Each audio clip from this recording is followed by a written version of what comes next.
کہ اگر بہت سارے لوگ تمہیں دانا نہیں ملتے تو ایک آدمی اللہ تعالیٰ کی طرف سے اس کو تلاش کرو جو تمہارے لیے استاد کا کام دے. اگر استاد نہ ملا تو تم بے استاد رہ جاؤ گے. بے استاد آدمی جو ہے نا اسے جاہل کہتے ہیں اور وہ تکلیف میں مبتلا ہو جاتا ہے. اس وقت مذہب کو نہیں مانتا، کیونکہ مذہب ہم مانتے ہیں ہے تو اللہ کا، لیکن ہم مانتے ہیں استاد کے حوالے سے جس نے پہلے دن پڑھایا کہ انہوں نے کہا، ابا حضور نے کہا تھا یہ مذہب سچا ہے تو ہم نے اس کو سچا ہی مان لیا، ہمیں تحقیق نہیں ہے. آپ بات سمجھ رہے ہو؟ تو لہٰذا آپ اس پر ہماری بحث بھی کو نہیں ہے، کیونکہ اس کے اندر وہ باتیں ہیں جو ہم ثابت نہیں کر سکتے.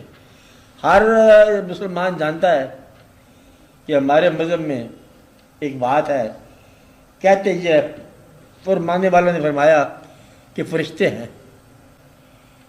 مذہب اسلام میں ہے لفظ کے فرشتے، ملائکہ فرشتے ہیں. ہم روز ذکر سنتے ہیں اس کا.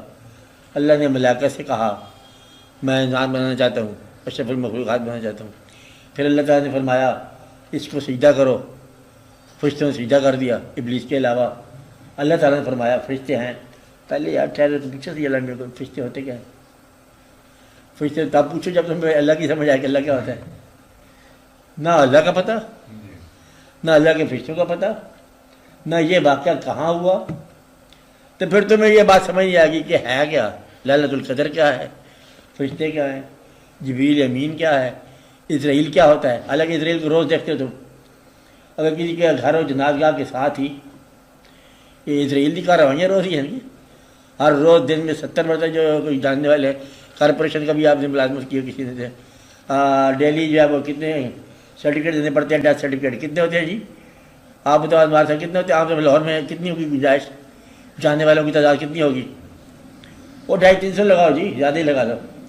یہ روز کارروائی اسرائیل شام کے ہمارے یہاں ہو رہی ہے. اسرائیل ہوتا کیا ہے؟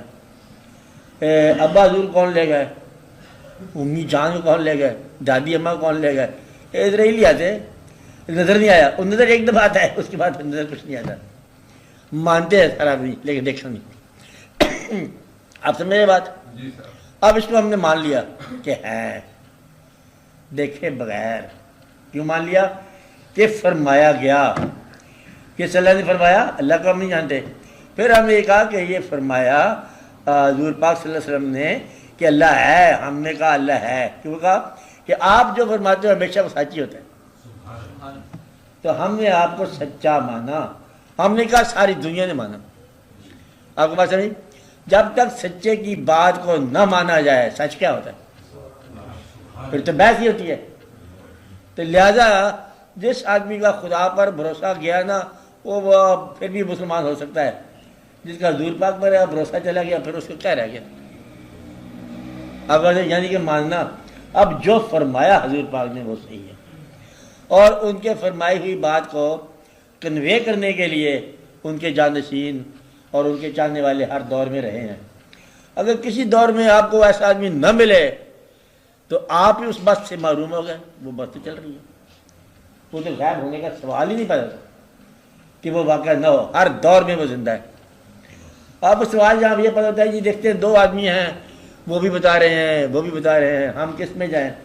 جو بسوں کا انتخاب کرے گا وہ اڈے پہ رہے گا، نکلنے والا نکل جائے گا. ابھی کہتے ہیں انتخاب نہیں کیا ہم نے. پھر تھوڑی دیر اور ٹھہر جاؤ اور پھر وہ دوسرا آ جائے گا بھائی اسرائیل. وہ کہے گا جب تم یہاں ٹھہرے ہو اچھا کیا، میں کہاں تمہیں ڈھونڈتا جا کر پنڈی وغیرہ میں تو ادھر ہی آ جا. تو جو آدمی بس کے انتخاب میں رہ گیا وہ رہ ہی گیا. لہذا ہماری رائے یہ ہے کہ کسی ایک گروہ کے ساتھ کسی ایک بزرگ کی بات سن کر، چاہے وہ نقش بندی ہو، چاہے وہ دیوبندی ہو، چاہے وہ کوئی ہو، اس کی بات مان لو دل سے اور اطاعت اس کی کرو. کیا کرو؟ اطاعت کرو. اور کسی جگہ اللہ کا نام لے کے سوار ہو جاؤ، نیت خالص رکھو. ارد گرد کا کام یہ دیکھو وہاں کیا تھا تو وہاں کیا نہیں ہے. ان کو میں امان سے خیریت سے کنارے لگ جاؤں.